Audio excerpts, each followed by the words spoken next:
আসসালামু আলাইকুম ভিউয়ার্স, সহজ রেসিপি রান্না চ্যানেলের পক্ষ থেকে আপনাদের স্বাগতম। আজকে আমি রান্না করব খুব সহজ সুস্বাদু আলুর ঘাটি।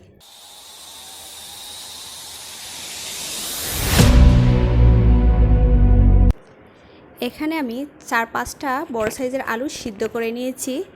এবার আলতো করে এগুলাকে আধা ভাঙা করে ভেঙে দিব। একদম আলু ভর্তার মতো ম্যাশ করে নিব না। আমার আলু ভাঙা হয়ে গেছে। এবার এদিকে আমি বড় সাইজের 2টা পেঁয়াজ পাতলা করে কেটে নিয়েছি। হামনদিস্তায় একটু থেতো করে নেব। আমার থেতো করা হয়ে গেছে। এবার একটা বাটিতে পেঁয়াজগুলো উঠিয়ে রাখবো। এখানে আমি একটা রুই মাছের মাথা নিয়েছি আর কয়েকটা মাছের পিস নিয়েছি। লবণ আর হলুদ দিয়ে মেখে রেখেছিলাম। যে পাতিলে রান্না করব সেই পাতিলটা বসিয়ে দিলাম। এখানে মাছ ভেজে নিব। এখানে আমি প্রথমেই তেলের মধ্যে একটু লবণ ছিটিয়ে দিয়েছি, কারণ যেহেতু এই হাঁড়িতে আমি রান্নাও করি, মাছটা লেগে যেতে পারে, তাই একটু লবণ ছিটিয়ে দিলাম। যাদের মাছ ভাজি করতে কড়াইয়ে বা পাতিলে লেগে যায় তারা এই টেকনিকটা ফলো করতে পারেন। তবে অবশ্যই পাতিলটা গরম করে নেবেন ভালো করে, তারপর তেলটা একটু গরম করে নিয়ে তারপর একটু লবণ ছিটিয়ে দিবেন। দেখবেন মাছ আর পাতিলের তলায় লেগে যাবে না, ভালো করেই উঠে যাবে। মাছগুলো এক পাশ হয়ে গেলে উল্টে দিয়ে অন্য পাশটাও ভালো করে ভেজে নিব। আপনারা চাইলে শুধু মাথা দিয়েও এই রান্নাটা করতে পারেন। আমি এখানে 5 থেকে 6 জনের জন্য রান্না করছি, তাই কয়েক পিস মাছও দিয়ে দিলাম। সেক্ষেত্রে আলুটাও একটু বেশি নিতে হবে, আর মাছের পরিমাণ কম ব্যবহার করলে আলুটাও কম করে দিতে হবে। এই আলুর ঘাটিটা উত্তরবঙ্গের একটি জনপ্রিয় খাবার।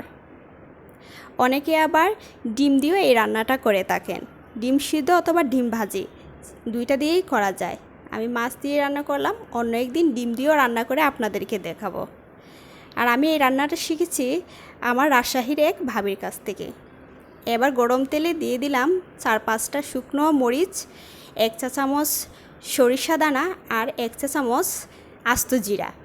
তেলের মধ্যে একটু নেড়েচেড়ে দিয়ে দিলাম থেতো করে রাখা পেঁয়াজটুকু। পেঁয়াজটা আমি ভালো করে তেলের মধ্যে ভেজে নিব। একটু নরম হয়ে আসলেই দিয়ে দিব 1 চা চামচ রসুন পেস্ট। এবার এক এক করে এখানে গুঁড়ো মশলা দিয়ে দিব। গুঁড়ো মশলার মধ্যে নিয়েছি 1 চা চামচ হলুদের গুঁড়ো আর 1 চা চামচ ধনে গুঁড়ো। এবার মশলাটা তেলের মধ্যে একটু কষিয়ে নিব। তারপরে দিয়ে দিব আধ ভাঙা করে রাখা সিদ্ধ আলুটা মশলার মধ্যে একটু সময় ভেজে নিব। ভাজা হয়ে গেলে এখানে পরিমাণ মতো পানি দিয়ে দিব। আমার আলুটা ভাজা হয়ে গেছে। এখানে আমি দিয়ে দিলাম 1/2 লিটারের মতো পানি। এবার পানিতে ভালো করে মিক্সড করে নিয়ে মিডিয়াম আগুনে রান্না করব 5 থেকে 6 মিনিট। এখানে আমি লবণ দিয়েছি 1 চা চামচ। যেহেতু তেলের মধ্যে লবণ দিয়েছি, মাছ ভাজিতেও দিয়েছি, তাই এখানে কম করেই দিলাম। পরে চেক করে কম হলে আর একটু দেওয়া যাবে। পানিটুকু যখন ফুটে আসবে তখন ভেজে রাখা মাছের পিসগুলো আমি এতে দিয়ে দিব। আলতো করে নেড়ে ছেড়ে দিয়ে মিডিয়াম আঁচে রান্না করব আরও 4 থেকে 5 মিনিট সময়। হালকা করে নেড়ে দিলাম। এবার উপর থেকে কিছুটা ধনেপাতা কুচি ছড়িয়ে দিলাম। ঢেকে দিয়ে রান্না করব আরও 4 থেকে 5 মিনিট সময়।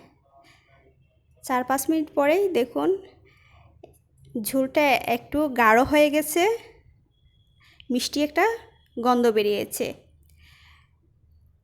আমি লবণ চেখে নিয়েছি, ঠিকঠাকই ছিল। এবার গরম ভাতের সাথে পরিবেশন করে নেব। খেতে কিন্তু দারুণ হয়েছে। আপনারা অবশ্যই বাসায় ট্রাই করবেন। আর এরকম সহজ সহজ রেসিপি পেতে অবশ্যই আমার চ্যানেলটা সাবস্ক্রাইব করে দিবেন। ধন্যবাদ সবাইকে।